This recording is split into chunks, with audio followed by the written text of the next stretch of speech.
Good morning friends.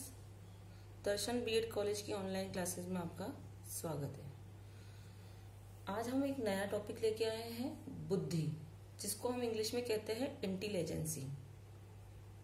बुद्धि की प्रकृति या स्वरूप। मनोविज्ञान की उत्पत्ति से लेकर आज तक बुद्धि का स्वरूप निश्चित नहीं हो पाया है। अतः आज तक उपलब्ध सामग्री के आधार पर बुद्धि का स्वरूप, इसकी प्रकृति क्या है, ये निम्न बिंदुओं से स्पष्ट होता है। यानी कि बुद्धि का स्वरूप क्या है, इसकी प्रकृति क्या है, हम निम्न बिंदुओं के द्वारा हम स्पष्ट कर सकते हैं। तो पहला पॉइंट है सीखने की योग्यता। डियरबॉर्न के अनुसार बुद्धि सीखने या अनुभव से लाभ उठाने की क्षमता है। अतः बुद्धि अधिक से अधिक ज्ञान ग्रहण करने वाली योग्यता है। यानी कि बुद्धि क्या है, अधिक से अधिक ज्ञान को हम एक्सेप्ट करते हैं, ग्रहण करने वाली क्या है, योग्यता है। सेकंड पॉइंट से समझते हैं हम समस्या समाधान की योग्यता है। यानी कि इनके अनुसार ये था कि बुद्धि निम्न बिंदु है, उनके अनुसार बुद्धि की प्रकृति क्या है, स्वरूप क्या है, निम्न बिंदुओं द्वारा हम स्पष्ट कर सकते हैं। तो जो पहला पॉइंट है वो था सीखने की योग्यता। यानी कि सीखने की कितनी योग्यताएं हैं, अगर हमें पता है बच्चे के अंदर इतनी योग्यता है तो उसके अंदर बुद्धि कितनी है, हम इसको स्पष्ट रूप से जान सकते हैं। ऐसे ही हम सेकंड पॉइंट लेते हैं समस्या समाधान की योग्यता। बुद्धि वह शक्ति है जो व्यक्ति को समस्याओं का समाधान करने और अपने उद्देश्य को प्राप्त करने की क्षमता देती है। जैसे प्रत्येक व्यक्ति के सामने विभिन्न प्रकार की समस्याएं आती हैं, जो इन समस्याओं पर शीघ्र विजय प्राप्त कर लेता है वह अधिक बुद्धिमान कहलाता है। यानी कि जिसके सामने से अधिक समस्या अगर हमें आती है और वो बंदा, वो बालक या वो व्यक्ति उस जो समस्या उसके सामने प्रकट हुई, उसका समस्या का जो समाधान ढूंढ लेता है, जल्दी से जल्दी उसका समाधान ढूंढ लेता है, तो वो अधिक बुद्धिमान कहलाता है। थर्ड पॉइंट है अमूर्त चिंतन की योग्यता। प्रत्येक व्यक्ति दो प्रकार से चिंतन प्रक्रिया को अपनाता है। पहली होती है मूर्त और दूसरी अमूर्त चिंतन। उनका कल्पना, अमूर्त से तात्पर्य है जो चीजें हमारे समक्ष नहीं है उनका कल्पना तथा स्मृति के आधार पर ज्ञान प्राप्त करना। यानी कि जो हमें नजर नहीं आ रही, जो अप्रत्यक्ष रूप से हमारे सामने है, उसका स्मृति के आधार पर ज्ञान प्राप्त करना है, कि उसकी कल्पना करके या फिर स्मृति करके ज्ञान प्राप्त करना क्या कहलाती है, अमूर्त चिंतन करना कहलाता है। ठीक है, तो ये तो हमने पढ़ा बुद्धि की प्रकृति और स्वरूप। आगे हम पढ़ेंगे बुद्धि की परिभाषा क्या क्या है। बहुत सारे ऑथर्स के अनुसार बुद्धि की डेफिनेशंस दी हुई है। तो पहले हम पढ़ेंगे वुडवर्थ के अनुसार। वुडवर्थ के अनुसार बुद्धि कार्य करने की एक विधि है। बुद्धि क्या है, कार्य करने की क्या है, एक विधि है। ठीक है, यानी कि intelligence is a way of acting. यानी कि हम जो भी कार्य कर रहे हैं उसकी विधि कौन सी कहलाती है, बुद्धि। वुडरो के अनुसार बुद्धि ज्ञान का अर्जन करने की क्षमता है। और एक और ऑथर है डियरबॉर्न, उनके अनुसार बुद्धि की परिभाषा है बुद्धि सीखने या अनुभव से लाभ उठाने की क्षमता है। यानी कि जो भी हम जो चीज सीखते हैं, तो जो सीखा हुआ हमने जो सीख रखा है उससे अगर हम लाभ उठा रहे हैं तो हमारे अंदर क्या है, बुद्धि है।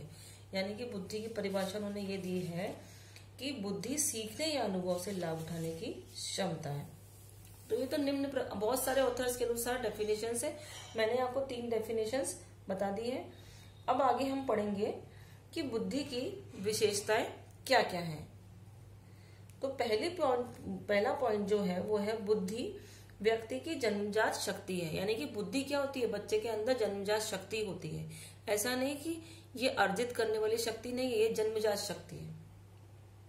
बुद्धि व्यक्ति को अमूर्त चिंतन की योग्यता प्रदान करती है।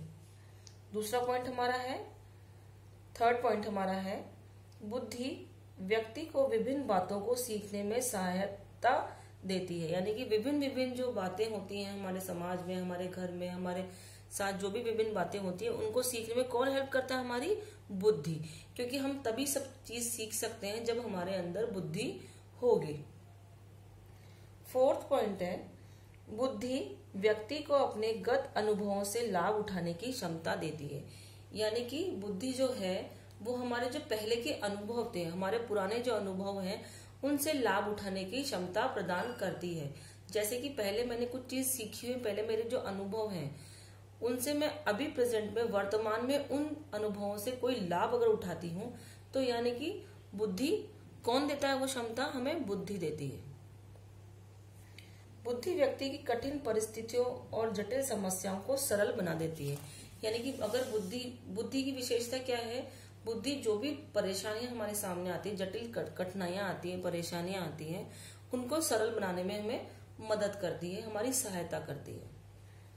बुद्धि व्यक्ति को नवीन परिस्थितियों से सामंजस्य करने का गुण प्रदान करती है। बुद्धि अगर है तो बुद्धि हमारी हेल्प करती है नई परिस्थितियां हमारे सामने आती है, नए नए प्रॉब्लम्स हमारे, जो भी हमारे सामने परिस्थितियां आती है उनके साथ सामंजस्य, यानी कि उनके साथ हमें एडजस्टमेंट करना सिखाती है। कौन? बुद्धि। अगर हमारे में बुद्धि है तो हम किसी भी परिस्थिति के अंदर रह के उसके साथ एडजस्टमेंट कर सकते हैं, चाहे कोई सी भी परिस्थिति हमारे सामने आ जाए। 7 पॉइंट हमारा, बुद्धि व्यक्ति को भले और बुरे, सत्य और असत्य, नैतिक और अनैतिक कार्यों में अंतर करने की योग्यता देती है। बुद्धि क्या करती है?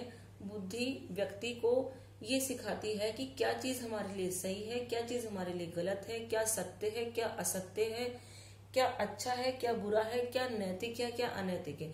इन दो सब चीजों के अंदर डिफरेंस करना, भेद करना हमें कौन सिखाता है? बुद्धि। अगर हमारे में बुद्धि है तो हम इस चीज को पहचान लेंगे कि क्या हमारे लिए सही है, क्या हमारे लिए गलत है। नेक्स्ट पॉइंट हमारा है, बुद्धि का वंशानुक्रम और वातावरण का प्रभाव पड़ता है। यानी कि बुद्धि जो होती है उस पर वंशानुक्रम और वातावरण का प्रभाव पड़ता है क्योंकि जैसा हमारा पूर्वज, हमारे जो वंशों के पास बुद्धि थी, जैसे ही हम बनेंगे। यानी कि हमारे जो पुराने घर में जो दादा बाबा वगैरह है, तो उस हिसाब से हमारे बुद्धि पे प्रभाव पड़ता है। ठीक है, वातावरण का भी प्रभाव पड़ता है। आप जैसे वातावरण के अंदर रहोगे वैसे ही आप बन जाओगे, वैसे ही आपकी सोच बनेगी, वैसे ही आपकी बुद्धि बनेगी। ठीक है, नेक्स्ट पॉइंट है, बुद्धि का विकास जन्म से लेकर किशोरावस्था के मध्यकाल तक होता है। यानी कि जो बुद्धि का जो विकास होता है, बुद्धि का जो डेवलपमेंट होता है, वो जन्म से लेके, जब हम पैदा होते हैं तब से लेके किशोर अवस्था के मध्यकाल तक होता है। यानी कि जो किशोर अवस्था का जो मध्यकाल होता है तब तक हमारे अंदर बुद्धि का डेवलपमेंट अच्छे तरीके से हो चुका होता है। ठीक है, तो ये तो हमारे हुए बुद्धि की विशेषताएं। अब हम नेक्स्ट क्लास में पढ़ेंगे बुद्धि के प्रकार और बुद्धि के सिद्धांत, यानी कि बुद्धि कितने प्रकार की होती है और उसके सिद्धांत पढ़ेंगे हम आगे नेक्स्ट क्लास में। आज के लिए इतना ही, धन्यवाद।